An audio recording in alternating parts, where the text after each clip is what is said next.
Bonsoir, rebonsoir. Merci d'être avec nous pour cette deuxième émission sur notre page Facebook France 3 Nord-Pas-de-Calais et France 3 Picardie. On va parler du LOSC avec nos experts et nos invités. François Stock du site Les Dogs du Net. Salut François. Romain Sauret du site Planète Lille. Salut Romain. Emmanuel Magdelaine, rédacteur en chef adjoint à France 3 Nord-Pas-de-Calais. Et François Launay du journal 20 minutes. Salut François. Messieurs, on va commencer par une phrase, ce spécial LOSC. Cette phrase signée Ibrahim Amadou. C'était samedi soir, Manu, je ne me trompe pas, à la sortie du match contre Rennes. Et si on continue comme ça, on va droit dans le mur. T'en penses quoi, François, de cette phrase? D'accord avec Ibrahim Amadou? Moi, je reprendrais un titre d'un film des années 70 ou 80. La situation est grave, mais pas encore désespérée. Alors, j'y viens pas encore, j'ai rajouté le encore, parce que ça peut vite tourner au vinaigre s'il n'y a pas vraiment une prise de conscience et une prise en main de l'équipe dans les prochains jours, surtout avec un calendrier qui va être difficile, la réception de Paris, la réception de Lyon. Romain, est-ce que le LOSC va dans le mur en 2018? J'ai envie de dire, c'est notre capitaine, mais il faudrait joindre les actes aux paroles, parce qu'on a déjà entendu ce discours-là quand ça allait pas bien à l'époque pour justement avancer, mais c'est toujours la même chose, c'est que sur le terrain, on voit pas ces efforts qui sont faits sur le terrain l'un pour l'autre. Et ouais, la situation est inquiétante, mais moi je dis, au lieu de parler, qu'on voit vraiment ce que ça donne sur le terrain avec cette fois-ci une équipe, une vraie qui mouille le maillot. François, qu'est-ce que tu en penses de cette phrase? Il y a une prise de conscience clairement là du côté du LOSC? C'est révélateur. C'est révélateur. Ça veut dire que là, c'est pas un dirigeant qui dit ça, c'est pas un journaliste, c'est un joueur et pas n'importe lequel. C'est le capitaine de l'équipe, mais on a l'impression que c'est un peu le. Il dit ça avec l'énergie du désespoir. On a vu, quand il l'a dit devant la caméra de Canal+, on sentait quelqu'un, mais de désespéré. Il ne savait pas où il était. Enfin, limite paniqué. Ça veut dire que la situation est très inquiétante. Et que le capitaine a du mal à réaliser à quel point, il commence seulement à réaliser à quel point Lille est mal embarqué. Je trouve pas ça très rassurant finalement. C'est pas un discours. Alors c'est peut-être mobilisateur pour les autres joueurs, mais je suis même pas sûr que ça passe dans les oreilles des autres joueurs. Je suis vraiment pas certain. Et ce qui est pas rassurant, c'est que Amadou, de match en match, au fil des semaines, est le seul à tenir ce genre de discours. C'est-à-dire qu'on voit défiler en conférence de presse ou devant les journalistes ou dans des interviews des gens qui continuent à tenir le discours qui est le même depuis le début de saison. On a du talent, vous allez voir ce que vous allez voir. Je résume un petit peu, mais voilà, Amadou, il a au moins ce mérite-là d'être, j'ai envie de dire, d'être lucide, parce que c'est vrai que les deux derniers matchs qu'on a vus quand même, voilà, là, pour parler concrètement de football, je veux dire, ce qu'on a vu face à Rennes, c'était vraiment à limite indigent. Et à la limite, c'est pas moi qui le dis, parce que c'est vrai que quand on le dit, les supporters disent « Ah, vous vous réjouissez des malheurs du LOSC ». Mais non, mais c'est Galtier lui-même qui a dit « C'est ce que j'ai vu, ça me met en colère ». Enfin là, c'était samedi. Mais déjà, le match précédent face à Rennes, quand même... Voilà, à la limite, ils se sont pris 2 buts dans les 10 dernières minutes, mais ce qu'on avait vu avant, c'était quand même hyper triste. En plus, à domicile, enfin voilà, pas de réaction, pas de combativité, des trucs incroyables. On a vu des passes à l'adversaire, mais vraiment des trucs basiques. J'avais même noté dans un article le lendemain qu'on avait même vu une fausse touche. Je n'avais pas vu ça depuis très longtemps, mais quand même, quand on en arrive à mettre des fausses touches, si vous avez fait un peu de foot en amateur, si vous faites une fausse touche, votre entraîneur, il devient fou. Un message de Mickaël, Léo Miaton Lulu. François dit, l'équipe a peur. Tu le sens, toi? L'équipe a... J'ai pas l'impression que l'équipe ait peur. J'ai l'impression que l'équipe se satisfait d'un football technique. En fait, pour prendre une image, on a une équipe de boy scouts ou de danseurs étoiles très doués techniquement, alors qu'en fait, il faudrait les expandables. On parlait d'Amiens tout à l'heure.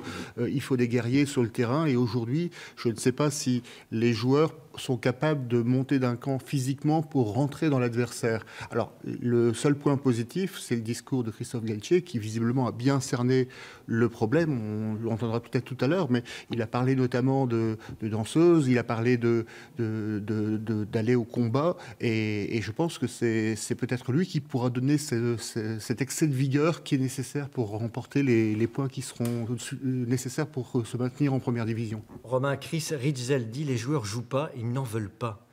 C'est quand même grave quand on est payé si cher, j'allais dire. Non, Pour rebondir sur ce que dit François, et c'est un peu ça, ce qui est le plus inquiétant aujourd'hui, c'est le manque de niaque, le manque d'intensité dans les matchs, le manque, entre guillemets, d'envie. Enfin, quand on est dans cette position-là, qu'on représente un club comme le LOSC, c'est quand même pas n'importe quoi. J'aimerais bien que les joueurs prennent conscience aussi. Nous, on a ces remarques-là sur le site Planète Lille, des gens qui viennent, entre guillemets, commenter en disant on comprend pas, on reconnaît pas notre équipe. Les valeurs du LOSC, c'est quand même la combativité, c'est de se battre sur le terrain. Aujourd'hui, on retrouve pas ça. Et le problème, moi, je mettrais aussi un petit point là-dessus, mais on le sait depuis le début de la saison. On a voulu séparer au début tous les joueurs d'expérience qui avaient un petit peu encore le côté LOSC qui était là depuis des années pour faire une nouvelle équipe et permettre à Bielsa de recommencer à zéro. Et moi, je trouve qu'aujourd'hui, on le ressent. On sent qu'il n'y a pas de caractère dans cette équipe, qu'il y a un manque de lien, de solidité. Et le parallèle, en fait, est vraiment... Il y a un gros contraste entre Amiens, par exemple, on en parlait tout à l'heure, où il n'y a peut-être pas les mêmes individualités, mais il y a de la combativité, et je n'en trouve pas au LOSC, je le retrouve pas. Marie-Candide Louvrier, qui adore le foot, me glisse, Mickaël nous met, les joueurs n'ont aucune confiance entre eux. Exactement, et les joueurs ne s'aiment pas entre eux. C'est un vestiaire qui est pourri par les clans. Un vestiaire où vous avez les Sud-Américains hispanophones, les Sud-Américains lusophones, les Portugais, les Néerlandais, les Français, ceux qui étaient au LOSC avant. Voilà. Entre eux, ça se passe pas bien. Certains se moquent d'autres. Et il y a aussi un vrai manque de patrons. Je pense qu'avec le départ de Rio Mavuba cet été, Lille a perdu beaucoup. Pas forcément sur le terrain où les prestations de Mavuba étaient de moins en moins bonnes, clairement, mais dans le vestiaire. C'est lui qui faisait le liant, qui accueillait les nouveaux, qui rapportait ce qui se passait au coach, qui discutait. Et un patron comme ça, il n'y en a plus aujourd'hui au LOSC. Aujourd'hui, c'est Amadou qui est capitaine de l'équipe. Mais Amadou a été nommé capitaine par Bielsa parce que c'était quasiment le seul qui restait de l'époque précédente, un peu par défaut. Et il n'y a vraiment personne pour prendre le relais. Il n'y a pas de vrai leader, il n'y a pas de vrai patron, il n'y a pas d'homme fort vers lequel les autres peuvent se tourner. Et ça aussi, ça pose un vrai problème. Moi, je rebondirais là-dessus. Il n'y a pas de leader, il n'y a pas de joueur d'expérience.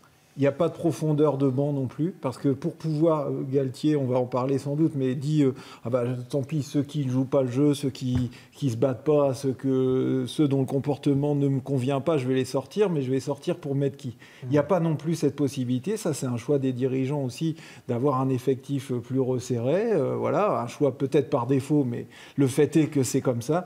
Et je vais rajouter quelque chose, je ne vais pas me faire des amis en disant ça, mais je dirais aussi, j'ai l'impression qu'il n'y a pas de supporters au LOSC. Enfin, il y a moins de supporters.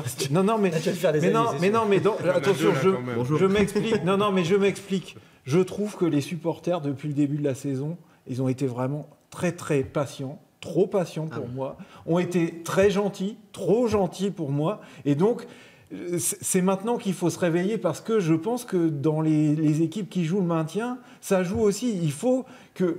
Enfin voilà, on était au stade mercredi. Moi, j'ai vu des gens sortir 25 minutes avant. J'ai vu des gens... Mais j'ai entendu des vagues siffler à la fin du match. J'entends pas de révolte. Il y a eu une banderole à un moment, je crois, en décembre. Mais voilà, je trouve que là-dessus, il y a quelque chose à faire. Vous êtes trop patient, vous êtes trop... D'abord, effectivement, on a été très patient depuis le début de saison, avec quand même une manifestation de grande envergure au mois de décembre, donc en fin de demi-saison. Pour l'instant, je pense que les supporters attendent de voir l'effet Galtier. Alors Galtier, on ne peut pas lui demander de mettre tout ça en place en un claquement de doigts. Donc effectivement, on a eu 2 premiers matchs qui étaient, en tout cas dans les résultats, plutôt positifs. Là, on a 2 matchs de suite qui sont très décevants à la fois sur la manière, sur le fond et la forme. Donc on verra, on est attentif, mais on ne peut pas dire que les supporters sont absents. En tout cas, ils ne le seront pas si ça continue comme ça. Manu, un message pour toi. Frédéric dit, on est là, Manu, mais on est déçus. C'est ce que disait François. Ouais, non, mais je ne dis pas autre chose. Je dis pas, c'est pas moins en quantité, c'est... Je les sens pas présents suffisamment. Je pense que là, maintenant, il faut se réveiller parce que Galtier, ça suffira pas tout seul. Et voilà. Mathieu dit, on va se réveiller, on va aller sur le terrain à leur place. Je pense aussi qu'il y a beaucoup de supporters qui ont du mal à s'identifier à cette équipe. Oui, c'est vrai. Vers qui voulez-vous tourner, qui vous incarne, qui symbolise cette équipe, personne. Et ça, c'est un vrai problème aussi, je pense, dans la lutte pour le maintien. C'est Romain qui, tu le disais juste avant. On sent pas un vrai attachement au club. Qui était au LOSC il y a 1 an et demi ? 5 joueurs seulement. Benzia, Soumaoro, Maignan, Bissouma et Amadou. C'est tout. Tous les autres ont débarqué depuis 1 an et demi. Vous pensez que la descente du LOSC, ça va leur faire quelque chose ? Ils sont déjà au téléphone avec leur argent pour leur trouver une autre solution pour la saison prochaine. Donc, et ça, c'est pas rassurant. Manque de culture club. Romain. J'ai envie de dire, le pire, c'est quoi ? C'est la colère ou l'ignorance ? C'est que là, actuellement, et ce qui me fait vraiment peur, c'est qu'on a de plus en plus de supporters, justement, qui n'arrivent plus à s'identifier, comme tu le disais, François, et qui sont entre guillemets, ils prennent du recul, mais ils n'arrivent même plus à se mettre en colère. On a franchi un cap. Être en colère, c'est qu'on sent encore qu'on peut faire évoluer la situation. Là, moi, je trouve qu'on va plus loin en ce moment, et ça fait peur. C'est qu'on se dit, on est en train, limite, de perdre le fil et de se dire qu'on ne peut plus faire grand-chose. Parce qu'on a utilisé tout ce qu'on pouvait au niveau des ressorts. On vient de changer d'entraîneur, on a pris un capitaine, j'ai envie de dire, pour motiver les troupes et pour pouvoir se sortir de cette situation. On ne peut pas recruter. Donc là, on ne peut pas faire beaucoup plus qu'actuellement. C'est là le problème. On constate les dégâts et c'est vrai que c'est ce qu'on ressent quand on est dans le stade, quoi. Que vraiment, je pense que tout le monde baisse la tête. C'est ça. Et voilà, effectivement, personne ne peut faire grand-chose à cette situation. Tu avais posé la question sur notre page Facebook. Est-ce que vous avez l'impression que le LOSC va dans le mur? Et pour l'instant, c'est assez clair. Vous étiez, on va le voir, 65% à dire oui. Le LOSC, si ça continue, comme disait le capitaine, va droit dans le mur. On va revoir aussi une phrase d'Ibrahim Amadou. Manu, Écoutez, ouais. On va l'écouter. Mais on vous dit rien, mais écoutez cette petite phrase. C'est extrait d'une conférence de presse. C'était le 18 décembre dernier. Céline Taibo à Calais, on y va, c'est parti. Il y a des équipes aujourd'hui qui sont dans la moitié la première partie du tableau, qui ont pas forcément un effectif meilleur que le nôtre, mais aujourd'hui ils sont soudés, ils gagnent des duels, ils jouent tous ensemble. Et aujourd'hui, ce que nous on n'arrive pas à faire, et c'est pour ça aujourd'hui qu'on est en difficulté. 18 décembre. Sauf que cette interview, elle date d'il y a un mois. Je voulais qu'on la passe parce qu'il y a quand même une impression de disque rayé. Là. Enfin, voilà. Après, les joueurs, en conférence de presse, ils disent ce qu'ils peuvent et tout. Mais ce que je veux dire, c'est que voilà, il n'y a rien de neuf, on a l'impression. Non, on tourne en rond. Alors maintenant, le sort du LOSC, clairement, le seul qui peut changer la donne, c'est Christophe Galtier. C'est la seule. De toute façon, c'est ce qu'on lui demande. C'est ce que tout le monde demande à Galtier, c'est de sauver cette situation catastrophique. Et Galtier, c'est un coup de gueule, François. Ouais. Et c'était samedi soir. On l'écoute là. On est loin de Bielsa. C'est un vrai coup de gueule et ça va peut-être faire du bien. On l'écoute. C'est pas parce que j'ai vu ce soir, pour certains, qu'on s'en sortira. Mais sur ce que j'ai vu ce soir, vous pouvez me faire confiance. Pour ceux qui me connaissent, il y en a certains qui vont regarder le match des tribunes. Et s'ils ne veulent pas regarder des tribunes, ils regarderont de chez eux. Viendront avec moi ceux qui auront une grande détermination à vouloir sortir l'équipe de la situation, quel que soit leur niveau, leur talent et leur potentiel. Vous savez quoi? Moi, je trouve que ça fait du bien d'entendre ça. Pas vous? Ouais, mais je ne sais pas si c'est efficace, en fait. On va voir, ça peut être efficace. C'est le premier coup de gueule qu'on entend comme ça. Ouais, mais manier la carotte et le bâton, c'est bien qu'on a le choix. Aujourd'hui, Emmanuel l'a évoqué tout à l'heure, Christophe Galtier n'a pas trop le choix dans son effectif. Des jeunes, là on a un message de Padawan qui dit Galtier va mettre des jeunes pour les griller dans la lutte pour le maintien, c'est hyper risqué. Alors en effet, est-ce qu'on peut tenter le tout pour le tout, mais des jeunes sans expérience qu'on va lancer dans le grand bas de la Ligue 1 dans des matchs hyper compliqués où il va falloir sauver sa peau. Vous remarquez, ils vont sans doute en montrer plus dans l'état d'esprit. Mais enfin, voilà. Et encore que, il le fait. On a vu, contre Rennes, on a vu Soumaré, on a vu Mendil. Bon, voilà. En revanche, on n'a pas vu une grosse différence avec Ballo-Touré ou avec deux... Enfin, voilà. La problématique... C'est un peu mieux, par exemple, pour Mendil. Ça a été un tout petit peu mieux. On va dire qu'il n'a pas fait de grosses erreurs qui coûtent un but, comme malheureusement souvent fait Ballo-Touré. Mais il faut avoir le choix pour pouvoir dire ça. Et c'est bizarre que Christophe Galtier utilise cet argument alors qu'il sait qu'il n'a pas trop le choix. Et donc, imaginons qu'il y a, je sais pas, on va peut-être en parler après, quel joueur, mais imaginons qu'il y ait 6-7 joueurs qui contre 3, mais il n'a pas 6-7 joueurs derrière. Non. C'est pas vrai, il n'en a pas 6-7. Ça se joue à la marge. C'est la phrase, ça concerne 2 joueurs, 3 joueurs au grand maximum. Ça ne peut pas en concerner plus parce que de toute façon, il n'a pas plus de choix pour faire de rotation. Christophe Gabet dit sur notre page Facebook, il faut des guerriers, pas des jeunes sans expérience. Est-ce qu'il n'est pas trop tard là? Bah si. On ne peut plus recruter de guerriers. Là. De toute façon, Christophe Galtier, il n'y peut rien. L'effectif qu'il a, c'est pas lui qui l'a choisi. Donc quelque part, son discours, c'est là aussi, il va peut-être avoir du mal à passer. C'est que les joueurs vont peut-être se dire, mais t'es qui toi? Et nous, on est venu pour Bielsa, on est venu pour un projet top 5. Et là, on se retrouve à jouer le maintien. Bielsa est plus là. Nos agents nous appellent pour dire, il faut vite partir d'ici. Voilà, enfin, il y a aussi ça cette question-là, cette problématique-là se pose dans le vestiaire lillois aujourd'hui. Un vestiaire où l'ambiance n'est loin d'être au beau fixe, où au contraire, il y a vraiment plusieurs clans. Romain. Après, Christophe Galtier, il est dans son rôle aussi. Moi, je pense qu'il n'a pas d'autre choix à l'heure actuelle que de faire ça. On l'attend aussi pour ça, François. C'est-à-dire qu'au jour d'aujourd'hui, sur tout ce qu'on a vu avec Bielsa, il n'y avait jamais un moment, c'était toujours, même si c'était très instructif, c'était toujours des discours assez plats, jamais de remise en cause vraiment. Les joueurs qui étaient laissés tranquilles quand même à chaque fois. Alors peut-être, comme tu le dis, que l'effectif, et comme vous le dites, que l'effectif n'est pas assez fourni pour permettre de faire ça. Mais au jour d'aujourd'hui, si on ne dit pas les choses, et c'est la première fois qu'on entend ce discours-là, de remettre directement en cause les joueurs, et les joueurs sont quand même en cause. Sur ce qu'on voit, on ne peut pas dire qu'il n'y a que aussi tout ce qui se passe autour du LOSC. On était là sur les 2 derniers matchs, il ne s'est strictement rien passé. Padawan Roca dit Galtier n'hésite pas à mettre des jeunes à Saint-Etienne, il le faisait très souvent. Oui, mais il n'y en a pas beaucoup sous la main, là, au LOSC. Et comme disait Manu, il les a déjà plus ou moins utilisés. Il y a Vérité, il y a Paulet. Enfin, très peu on de... ne les a pas encore vus, c'est vrai qu'on pourrait peut-être les voir. De toute façon, il n'y a pas le choix. Il faudra absolument passer par là.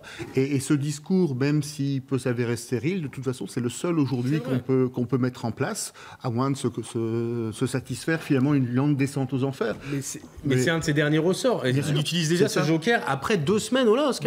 Ça fait 2 semaines qu'il est là et il pousse déjà un gros coup de gueule pour... Alors on espère que ce coup de gueule va être suivi d'effet. Si c'est pas suivi d'effet, c'est très inquiétant. D'un autre côté, il a parfaitement cerné le problème du LOSC, qui est un problème d'investissement collectif et un problème d'agressivité. Et effectivement, essayer de ressouder son vestiaire en maniant finalement le bâton et en essayant de mettre les choses en avant. Et il aussi faire de Rudy, pourquoi pas remettre un joueur d'expérience comme Vincent Enyema? Pourquoi pas.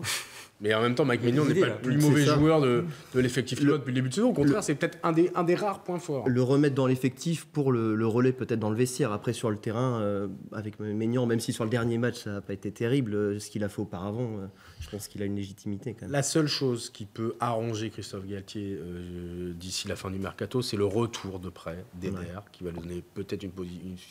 S'il revient, lui donnera une solution de plus en attaque. Et éventuellement, mais là, c'est un cas beaucoup plus improbable, celui de Tcheka, le milieu de terrain portugais. Si ces 2 joueurs-là reviennent, là, on peut déjà retrouver un peu plus d'optimisme parce que ça va lui donner beaucoup plus de rotation, beaucoup plus de solutions et des joueurs quand même plus expérimentés que ce qu'il a sous la main et plus rompus au jour de la Ligue 1 et aux matchs importants. Ça pourrait être une bonne nouvelle. Mais bon, il y a 10 jours pour boucler ça et aujourd'hui, ils ne sont toujours pas revenus. Il faut vraiment insister sur cette histoire d'état d'esprit. C'est pas juste un truc de fouteuse, c'est vraiment capital. Quand aujourd'hui, nous, journalistes, on appelle des agents, parce qu'on appelle des agents, on est en période de mercato, franchement, voilà, le discours, c'est quand même qu'il y a pas mal de valises dans le vestiaire. Pas mal de valises, ça veut dire clairement qu'il y a beaucoup de joueurs qui ont l'esprit ailleurs, qui ont dit, comme a dit François tout à l'heure, qui ont dit à leur agent... Si je pouvais m'échapper ça serait bien. Ou en tout cas, prépare-toi parce que je ne resterai pas une 2e saison. Est-ce qu'on peut jouer le maintien face à des équipes comme Amiens, comme Angers, comme Metz, comme peut-être demain Toulouse voilà. Quand même, c'est compliqué. Il faut se le dire, ça. C'est quelque chose, c'est un paramètre qui est capital. L'identification, quand même, au maillot, c'est pas qu'un truc de supporters des années 80 ou des années 70. Ça reste valable. Un joueur qui se dit, moi, dans 6 mois, je suis parti. Et imaginez-vous, quand vous êtes dans une entreprise, si vous savez que 6 mois après, vous partez, vous investissez quand même moins que quelqu'un qui se dit, j'y suis là pour un moment. Il y a plein de bon sens sur la page Facebook. Arnaud Bartier dit, ils sont pourris gâtés, ces joueurs-là. Ça fait du bien aussi parfois le dire. Un autre internaute dit pourquoi pas Frédéric, jouer sur les salaires. Enfin, là, c'est utopiste, mais les contrats sont signés. Compliqué, c'est impossible. Okay. C'est possible. Peut-être il y a moins de primes. Par contre, le levier, effectivement, c'est de sortir du groupe les réfractaires, ceux qui sont déjà partis ailleurs. Il vaut mieux un jeune convaincu et motivé que quelqu'un qui joue par-dessus les autres. gens. Jeune avec le LOSC 18e, là, actuellement. C'est quand même compliqué de rentrer dans cette équipe. On l'a vu, Soumaré, tout le monde. Là je rigolais ce matin en voyant les articles qu'il présentait comme le nouveau Pogba. Les articles anglais disaient il y avait des scouts dans le stade mercredi dernier face à Rennes. Attendez, ce qu'ils ont vu, c'est tout sauf le nouveau Pogba. Après, il a sûrement. Non, mais attendez, c'est un gros espoir du PSG. C'est un gros joueur, voilà. PSG, François, il a sans doute un avenir. Non, mais aujourd'hui, je disais ça juste pour montrer que c'est pas facile de rentrer aujourd'hui et de montrer ses qualités dans cette équipe du LOSC, même si on en a. De toute façon, la fin de saison du LOSC ne sera pas facile, donc il faudra aller au charbon quoi qu'il arrive. César Lefebvre, téléspectateur attentif, nous dit Galtier impose sa vision sur l'équipe, certes, mais ce n'est pas en seulement quelques semaines que nous pourrons voir les changements drastiques. Laissez-lui du temps. Mais il n'a pas le temps. Ouais, non. Il n'a pas le temps, Christophe Galtier. C'est une situation d'urgence, là. On n'est pas en train de parler d'un LOSC qui est 9e de Ligue 1 et qui serait un peu loin de ses ambitions de top 5 ou qui serait éventuellement menacé. Le club est 18e. Le club a perdu 12 de ses 22 matchs de championnat, déjà. Il y a plus qu'urgence. Là. Il y a plus qu'urgence. Et Romain l'a dit tout à l'heure, ils vont jouer dans les semaines qui viennent. Le PSG, Lyon, ils vont aller à Nantes. Et le dernier match de la saison, il se déroule à Saint-Etienne, qui est dans une situation compliquée. Donc le plus dur arrive. Et pour aborder le plus dur, pour l'instant, on n'est pas dans les meilleures conditions. Alors, il reste, c'est vrai, des matchs. Il en reste 16. Mais il n'est plus le temps de traîner en route. Il va falloir vite faire très très vite là. Ouais, c'est pour ça que ce discours était important quand même de Galtier, parce que comme tu viens de le dire, il y a Paris et Lyon qui vont venir. Il y a Strasbourg juste avant. Les 3 points, ils sont obligatoires contre Strasbourg. S'il n'y a pas 3 points là, le Lyon et PSG, on donne pas cher de notre peau. Ça fait quand même 3 matchs sans gagner par la suite. Au classement, il peut se créer des écarts. Il y a Nantes qui est 5e aussi au programme. Il y a Angers qui est un concurrent direct. Voilà. Là, de toute façon, le calendrier, il sera toujours compliqué. Si t'es décroché en mars, tu reviens pas. Là, ouais. Si t'es décroché en mars, tu reviens pas. Surtout qu'on oublie de parler de quelque chose qui est essentiel dans cette situation sportive. Il y a l'épée de Damoclès du financier qui est au-dessus du LOSC. Si les joueurs apprennent que Lille n'a plus d'argent au mois de mars, au mois d'avril, bon, alors là, vous pouvez être sûr que... Ça peut être un risque de disparition du club. Surtout que disparition, je sais pas, mais si on apprend que c'est de plus en plus compliqué financièrement, ça va pas aider à la motivation des joueurs. On va faire un tour de table. François, motif d'espoir pour le LOSC? L'espoir, c'est l'arrivée de Galtier, finalement. C'est le discours musclé qu'il a eu. C'est finalement notre dernier espoir de pouvoir trouver une ligne directrice et de trouver une combativité au milieu de terrain qui nous a manqué sur les 2 derniers matchs. Et motif d'inquiétude? D'inquiétude, c'est d'abord un groupe qui est très restreint. C'est-à-dire que là, on parle des difficultés de sortir des joueurs du groupe. Il ne faut pas imaginer des blessures ou des choses comme ça. Donc, on joue vraiment sans solution de secours.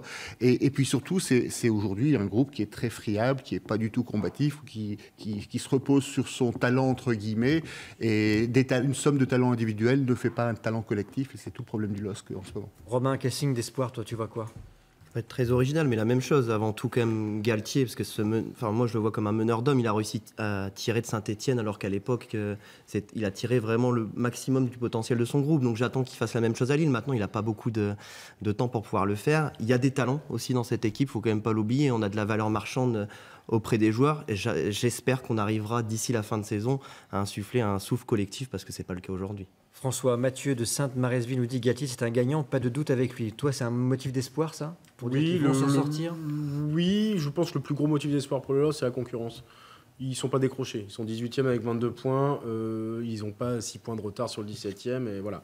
La concurrence fait que ce championnat est très serré, que tout le monde peut battre tout le monde en Ligue 1 et qu'une bonne série de 2-3 victoires peut vite vous remettre relancé, à vous faire arriver dans des eaux un peu plus stables et vous redonner confiance. Mais par contre, le temps presse, il ne faut plus traîner. À l'inverse, les motifs d'inquiétude, c'est tout le reste.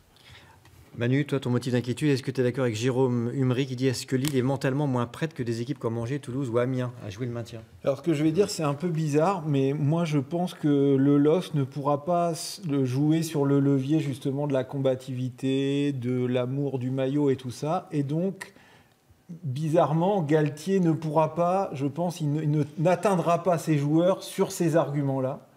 Je pense que son seul argument pour moi, c'est de dire il faut que vous libériez votre talent. Parce que c'est vrai qu'au LOSC, il y a du talent. On a vu par moments, quand même, dans les mois précédents, des Thiago Mendes, des gens comme ça qui quand même ont un niveau pour pouvoir marquer des buts, pour pouvoir faire marquer d'autres. Il y a des bons joueurs en défense.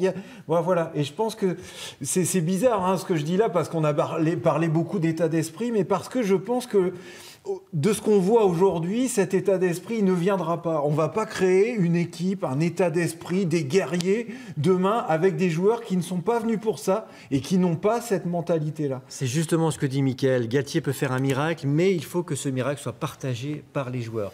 Les joueurs, on va en parler. On vous a demandé, avec Manu, de nous dire quel joueur au top, quel joueur au flop en ce moment. François, on commence par toi. On va regarder les joueurs que tu as choisis. Le choix de François Launay, notre expert. Selon toi, quel est le joueur top? Quel est le joueur flop? Sur quel sur lesquels Galtier peut s'appuyer? Joueur top, j'ai dit que c'était pour l'instant le capitaine Ibrahim Amadou, qui malgré les prestations et les résultats mauvais, lui est plutôt régulier. Il n'est pas extraordinaire, mais il est rarement désastreux. Il peut jouer au milieu et en défense, et à chaque fois, souvent, il dépanne. Quand il n'est pas là, ça semble beaucoup plus compliqué. Juste derrière lui, je mettrais Junior Alonso, lui aussi pas trop mal au niveau défensif. C'est peut-être ça d'ailleurs qui a un côté un peu rassurant. Et celui qui déçoit pour toi? Alors en ce moment, actuellement, depuis le mois de janvier, on ne connaît plus Thiago Mendes, qui était quand même celui qui portait le LOSC techniquement, qui était un vrai leader technique sur le terrain et qui, depuis la trêve, a complètement perdu son talent. Et c'est dommage parce que quand Mendes n'est pas là, il ne se passe pas grand-chose dans cette équipe. Et il est temps qu'il revienne à son niveau pour pouvoir reporter le LOSC vers le haut, parce que pour l'instant, il manque beaucoup. Tu vas pouvoir faire un débat avec Romain, parce que lui, il l'a mis dans ses tops, je crois. C'est ça, Romain? Alors, le choix de Romain de Planète Lille, on va se caler. Romain, quels sont tes choix, toi? Je vais être un peu de l'avis opposé quand même à François, même si je le rejoins par contre sur un fait, c'est que Thiago Mendes était meilleur sur la première partie de saison. Par contre, de là à dire que c'est un flop, pas du tout, parce que au niveau technique, il fait encore le lien, et puis il faut savoir aussi qu'il a été placé dans un autre dispositif tactique quand même par rapport auparavant. Donc là où il est, par rapport à l'heure actuelle, je trouve encore très bon. Si tu regardes ses matchs au niveau de la qualité technique, il est quand même toujours au-dessus par rapport aux autres joueurs qui sont présents. Pas ses derniers matchs, moi je trouve. Moi j'ai trouvé qu'au niveau des passes, qu'on lui demande de faire le lien, mais par contre il y a un poste qu'on n'a pas l'habitude de faire jouer. Donc est-ce que c'est lui le flop ou c'est le fait que tactiquement il soit pas à son poste où il était très bon dans la première partie de saison? Enfin moi je le trouve encore... Alors on va revoir, vas-y Cyprien, remets la palette de François, de Romain concernant le joueur. Et toi c'est Ballo-Touré. Ton joueur flop donc en ce moment? Je vais pas être très original et je vais faire un peu la même chose que pas mal de supporters du LOSC, mais pourtant je l'ai beaucoup défendu au début parce que j'ai vu un très bon match de Ballo-Touré, c'était en match amical. On l'a pas vu, non. On a une excuse alors. Oui, il était très bon. Mais depuis, au début, je dis on va lui laisser du temps. Il est jeune, faut qu'on le voit en action. Et il a joué quasiment tous les matchs. Et au jour d'aujourd'hui, il n'est pas défendable. Il fait des erreurs qui nous coûtent régulièrement des pénaltys. Il n'est pas là en défense. Et offensivement, où normalement c'est là où c'était son point fort, offensivement, il est maladroit. Il perd énormément de ballons. Donc je comprends même pas pourquoi on ne fait pas jouer plus, entre guillemets, Mendil, qui était déjà là depuis plus longtemps au LOSC. C'est une énigme pour moi. Les choix de François Stock du site Les Dogs du Net. On va regarder, François, quels sont tes deux joueurs, le flop et le top? Alors, au top, j'ai pris quelques joueurs. On a parlé de Junior Alonso, on parle de Maignan, qui est aussi une des pierres angulaires de l'équipe. Ton choix, c'est le gardien, Maignan. Tout à fait, Maignan, qui a sauvé quand même beaucoup de points depuis le début de saison. Thiago Mendes, je le mettrai aussi à mi-chemin entre le top et le flop, parce qu'en tout cas, il faudra qu'il soit au top pour que le LOSC se sauve cette saison, ça c'est clair. Au niveau du flop, Ballo-Touré, là aussi c'est vrai que c'est très décevant depuis le début de saison. Je mettrai aussi Luis Arroyo. Celui que tu as choisi, oui. Qui n'apporte pas ce qu'il est censé apporter depuis le début de saison, ce qu'il avait laissé entrevoir lors des matchs amicaux. Donc en déception, c'est peut-être le joueur qui est le plus marquant, avec pas beaucoup de repli offensif, un joueur qui paraît très personnel et qui apporte pas grand-chose à la collectivité. C'est dommage pour Arroyo parce que sur les derniers matchs avant la fin de l'année, on a eu l'impression qu'il y avait un regain en puissance et là, sous le dispositif Galtier, pour le moment, il joue pas énormément non plus Arroyo. Il y a des choses qu'on maîtrise pas, commencer par les problèmes d'attitude. Peut-être. C'est aussi pour ça que j'ai parlé de Thiago Mendes en flop, c'est qu'en ce moment dans le vestiaire, c'est pas celui qui montre l'exemple. Manu, ton joueur moi, j'ai top pas fait hyper original, Ballo-Touré. J'ai d'ailleurs pas compris pourquoi il avait été retitularisé samedi. Parce que Mendy n'était pas exceptionnel contre Rennes, mais il n'était pas moins bon en tout cas que Ballo-Touré. Ballo-Touré a un totem d'immunité depuis le début de saison, parce que quels que soient les entraîneurs, il est systématiquement titularisé. Alors je pense que c'est comme vient de dire François, pour Mendy, il y a aussi des problèmes d'attitude récurrents qui font que ce joueur ne perce pas aussi rapidement, je pense qu'il devrait, et qui devrait prendre naturellement la place de Ballo-Touré qui a fait trop d'erreurs. J'avais mis Alonso, parce que c'est vrai que quand même, on le voit, c'est même dans ses attitudes, dans son visage, c'est quelqu'un sur qui le LOSC va pouvoir, je pense, compter et qui, là on parlait d'état d'esprit, lui, il a l'état d'esprit, je pense, pour tenir la baraque derrière. Alors, c'est pas tant, des fois sur Facebook, Frédéric Duveilline dit Ballo-Touré au baby-foot, c'est une bête. Là, ça taille un peu en espérant que sur le terrain, il va montrer le contraire. C'est bientôt la fin de cette émission. En un mot, on avait prévu une petite palette aussi. Qui est responsable en ce moment de la situation au LOSC? Qu'est-ce que vous pouvez dire là-dessus? Ce qui est marrant, c'est que là, on vient de parler des joueurs, mais je pense que c'est bien aussi de rappeler quand même que dans un club, celui qui donne le ton, c'est quand même celui qui est le président. C'est comme dans une entreprise, c'est comme dans un service, c'est comme dans beaucoup d'endroits quand même. La personne qui qui est le président là, du LOS, c'est quand même lui qui a donné le ton. Donc j'invente pas, c'est quand même lui qui a choisi de privilégier la jeunesse. Aujourd'hui, on voit qu'on manque d'expérience. C'est lui qui a dit qu'il fallait écarter un certain nombre d'anciens du LOS, qu'on voit qu'aujourd'hui, on en manque pour le maillot.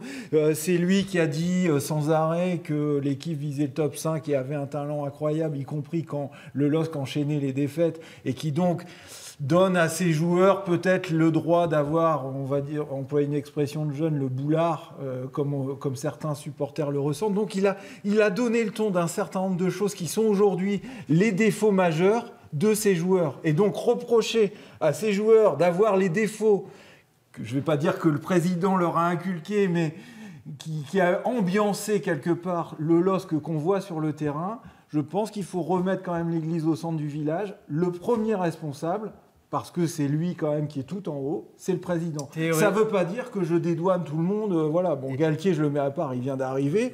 Mais voilà, il y a d'autres dirigeants sans doute qui ont des responsabilités. Marc Ingler, et là, nos Luis internautes Campos. disent, t'es rété, pour une fois, Manu Madeleine, je suis d'accord avec toi. François, qui est responsable pour la 8e place, à ton avis? J'ai envie de dire Gérard Lopez, évidemment. En plus, il n'est pas là. Il n'est pas là au quotidien. Il y a un problème d'incarnation, ce club qui est le patron au quotidien. Marc Ingler n'est pas apprécié du tout en interne par les salariés. Luis Campos, il est directeur sportif, mais il n'est pas payé par le LOSC, mais par Gérard Lopez. Et quand il y a des matchs importants à 3, lui, il préfère aller superviser un joueur en National 2 à Fréjus Saint-Raphaël. On a donné les clés du camion à Bielsa en fermant les yeux, en voyant le mur et en fonçant tout droit dedans. Aujourd'hui, on paye aussi cette situation-là, même si évidemment, au mois de juin, sur le papier, c'était tout beau. Vraiment tout beau. Mais il y avait juste un truc auquel ils n'avaient pas pensé, et c'est ça qu'on peut leur reprocher, c'est qu'ils n'avaient pas pensé que ça pouvait pas bien se passer, et c'est exactement ce qui se passe. Romain, qui est responsable selon toi? Le président, évidemment, je veux dire, comme tout le monde. Par contre, au-delà du président, c'est le président qui a fait le choix de l'entraîneur. Et moi, ce que j'ai eu beaucoup de mal au début, et c'est pas du tout, tu me diras ce que tu en penses aussi, François, mais notre philosophie depuis qu'on suit le LOSC, c'est qu'on n'a jamais, entre guillemets, l'entraîneur n'a jamais été plus important que l'institution, le club. Et on a voulu faire venir un entraîneur qui était plus important que le club. C'était Bielsa. Bielsa, médiatiquement, on en parle et on fait tout pour lui. L'histoire des joueurs qui ont été écartés, l'équipe qui a été faite, elle a été bâtie pour Bielsa. Donc aujourd'hui, on se retrouve avec un effectif qui est fait pour un entraîneur qui n'est plus là. Et c'est la première fois moi, que je vois ça au LOSC. Depuis que je les suis, la remontée en Ligue 2, en Ligue 1, l'entraîneur a toujours été au service du club, ce qui n'est pas le cas aujourd'hui. Donc oui, il y a le président, il y a Bielsa qu'on devait aduler et que finalement, nous, au LOSC, on va tester. C'est une bonne partie. Et puis les joueurs, parce que les joueurs sont quand même responsables de ce qu'on voit en ce moment sur le terrain. C'est pas possible de jouer. Bielsa a été choisi et surchoisi par Lopez. Ouais. Il nous reste 2 minutes de jeu. François, qui est responsable? Je partage le diagnostic. On a effectivement la direction du club qui est responsable à la fois de la situation sportive, avec le loft, avec le choix des jeunes, avec la remise des clés à Bielsa. Bielsa qui est responsable aussi parce qu'il s'est entêté dans des choix tactiques qui visiblement ne fonctionnaient pas, ou en tout cas qui ne fonctionnaient que chez les entraîneurs adverses qui avaient compris comment il fallait le contrer. On a les joueurs, parce qu'il ne faut pas non plus les déresponsabiliser, qui sont responsables d'un manque d'engagement. En fait, c'est une responsabilité collective, peut-être même les supporters, peut-être qu'on aurait dû être plus présents, mais en tout cas, je le disais tout à l'heure, on le sera si ça tourne mal. C'est une responsabilité collective. Maintenant, il faut faire en sorte que le seul levier dont on dispose, maintenant, ce sont les joueurs. François. Dernièrement, il y a juste un chiffre qui, pour moi, est révélateur de la présidence Lopez. 5. C'est le nombre d'entraîneurs que Gérard Lopez a utilisé en un an. Patrick Collot, Franck Passy, Marcelo Bielsa, Joao Sacramento et Christophe Galtier. Quand vous avez une telle instabilité, ça veut dire que vraiment, il y a très très peu de sérénité. Danny Darras nous dit la machine va se remettre en route, j'espère. Et nous aussi, on l'espère que le LOSC va se remettre en route. Manu, un mot sur le calendrier qui attend le LOSC là. Alors le calendrier, Strasbourg, PSG, Nantes, Lyon, Angers. Voilà. Donc on a dit, c'est deux équipes où pratiquement personne ne prend des points, Lyon et PSG, donc ça va être dur d'en prendre. Et au moins 2 équipes qui jouent la même chose que le LOSC, c'est-à-dire le maintien. On met un peu à part Nantes parce que Nantes sont 5e. Non, mais ils sont 5e, mais voilà, c'est pas non plus, font pas partie des cadors du championnat, donc c'est possible, mais c'est à Nantes, attention. Donc ils ont, de toute façon, c'est la palissade de dire que le calendrier est compliqué, quel que soit le calendrier. Maintenant, évidemment, tous les matchs vont être très compliqués. Et voilà. Ça dit, il faut aussi se rappeler que le LOSC a toujours dit, et c'est le discours de Gérard Lopez, que contre les gros, les joueurs allaient être encore plus motivés. C'est le moment de le montrer. Le temps presse. Le temps presse. On se quittera sur un message du LOSC Dog d'honneur. Merci messieurs pour vos analyses. Donc voilà, ça c'était pour vous. Et merci à vous surtout pour tous vos messages et de nous suivre chaque lundi dans 45 minutes. Mercredi prochain à 19h30, n'oubliez pas un spécial Facebook Live préparé par notre rédaction avec Céline Rousseau et spécial Enduropal du Touquet. L'Enduropal, c'est ce week-end, vendredi, samedi, dimanche. Et ce sera sur notre site internet à la même avec Dabot Bertels, David Oquier, Arnaud de Bester et Milko Potisek. Merci à vous de nous avoir suivis. Merci messieurs. Bon vent à vous. À très bientôt Manu. Belle soirée. Ciao. Salut.